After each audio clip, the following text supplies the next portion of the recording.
राधे राधे दोस्तों। मकर संक्रांति पर दान पुण्य करना महत्वपूर्ण माना जाता ही है। उसी के साथ संक्रांति के दिन शनि देव जी का उद्यापन करना भी जरूरी होता है।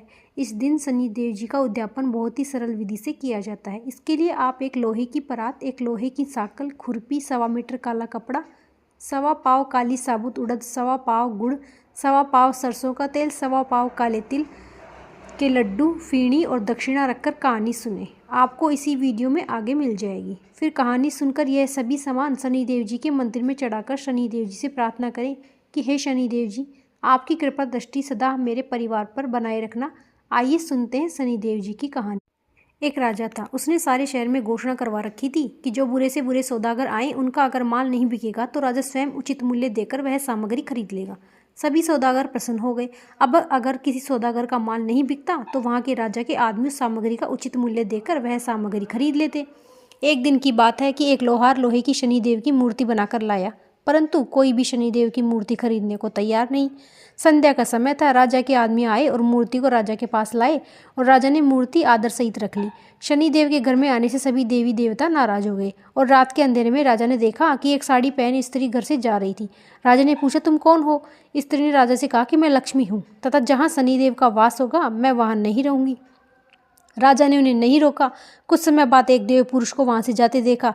राजा ने पूछा, तुम कौन हो? उस पुरुष ने कहा, मैं वैभव हूँ, जहाँ लक्ष्मी नहीं रहेगी तो मैं वहाँ नहीं रह सकता।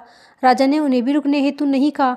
इसी प्रकार धीरे धीरे धर्म, धैर्य, क्षमा आदि सभी देवता एक एक करके जाने लगे। राजा ने किसी से किसी प्रकार का आग्रह भी नहीं किया। अंत में जब सत्य भी जाने लगा तब राजा के पूछने पर सत्य ने कहा, लक्ष्मी, वैभव, धर्म, धैर्य, क्षमा आदि नहीं, वहाँ मैं एक क्षण भी नहीं रह सकता। अब राजा सत्यदेव के चरणों में गिर पड़ा और कहा, प्रभु, मैं आपके बिना नहीं रह सकता, अतः आपको मैं कहीं नहीं जाने दूंगा। सत्यदेवी इतना आग्रह करके रुककर घर में वापस विराजमान हो गए। महल के बाहर सभी सत्यदेव का इंतजार कर रहे थे। उन्हें आता नहीं देखकर धर्म ने कहा, मैं सत्यदेव के बिना नहीं रह सकता। वापस घर आ गए। धर्म के पीछे पीछे क्षमा, वैभव, लक्ष्मी सभी लौट आए। उन्होंने राजा से कहा कि तुम्हारे सत्य प्रेम के कारण हम सभी को वापस घर आना पड़ा और सत्य प्रेम के कारण लक्ष्मी और शनि साथ साथ रहने लगे। हे शनिदेव भगवान, राजा के आए वैसे सबके आना, कहते हुए सुनते हुए हुकारा बढ़ते हुए सारे परिवार की रक्षा करना। बोलिए शनिदेव महाराज की। आइए सुनते हैं शनिदेव महाराज की दूसरी कथा। एक ब्राह्मण देवता पूजा पाठ करने जा रहे थे। रास्ते में शनिदेव मिले। ब्राह्मण बोला, महाराज कहाँ जा रहे हो? शनिदेव ने कहा, राजा को लगूंगा, अतः राजा के पास जा रहा हूँ। ब्राह्मण देव ने कहा, महाराज अगर आप राजा को लगोगे तो सारी प्रजा दुखी होगी, इसलिए आप मेरे लग जाओ। शनिदेव ने कहा, कितने साल लगूं? ब्राह्मण देव ने कहा, कितने भी साल, 5 साल भी नहीं और 2.5 साल भी नहीं, 1.25 साल भी नहीं, 1.25 पैर लग जाओ। ब्राह्मण नदी के किनारे जाकर बैठा और पूजा पाठ करने लगा। वहां नदी में 2 तरबूज बहे जा रहे थे। ब्राह्मण ने उन्हें निकालकर घोड़े के नीचे रख लिया। शनिदेव के प्रभाव से वे तरबूज राजा के लड़के के सिर बन गए। शनिदेव आए और बोले, ब्राह्मण, तुमने राजा के लड़कों का सिर काट के रख लिया। ब्राह्मण ने कहा, यह किसी से मत कहना, मुझे अभी शनि की दशा लगी हुई है। परंतु शनिदेव ने एक नहीं सुनी।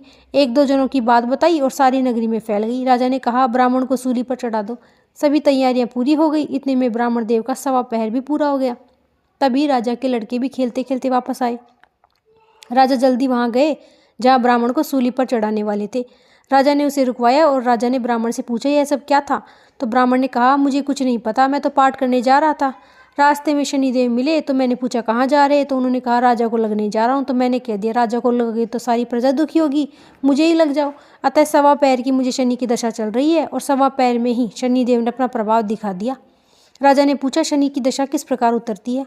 तो ब्राह्मण ने कहा, राजा सोने चांदी का दान करें और साहूकार तांबे लोहे पीतल का दान करे।